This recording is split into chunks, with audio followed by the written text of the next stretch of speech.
फर्रुखाबाद में मरकजी अंजुमन ताजरा की जानिब से बिजली के बिलों में इजाफी फ्यूल व सेल टैक्स के खिलाफ मरकजी सदर शेख शहजाद अंजुम की क़यादत में शदीद एहतजाज किया गया और हुकूमत वक्त के खिलाफ शदीद नारेबाजी की गई। महंगाई पहले ही इतनी बढ़ चुकी है और घरों के चूल्हे बंद पड़े हैं, कारोबार ठप होकर रह गए हैं और ऊपर से हुकूमत ने सारा मलबा गरीब अवाम पर डालकर परेशान कर दिया है। ताजरों का कहना था,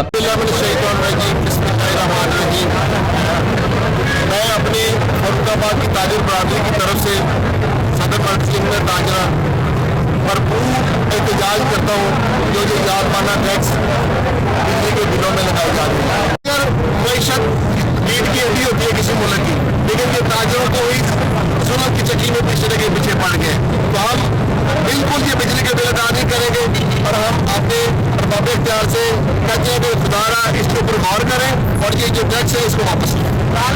ताजरों का कहना था कि हुकूमत अपना ये फैसला फौरी वापस ले वरना पूरे मुल्क में शटर डाउन, हड़ताल और एहतजाज किया जाएगा।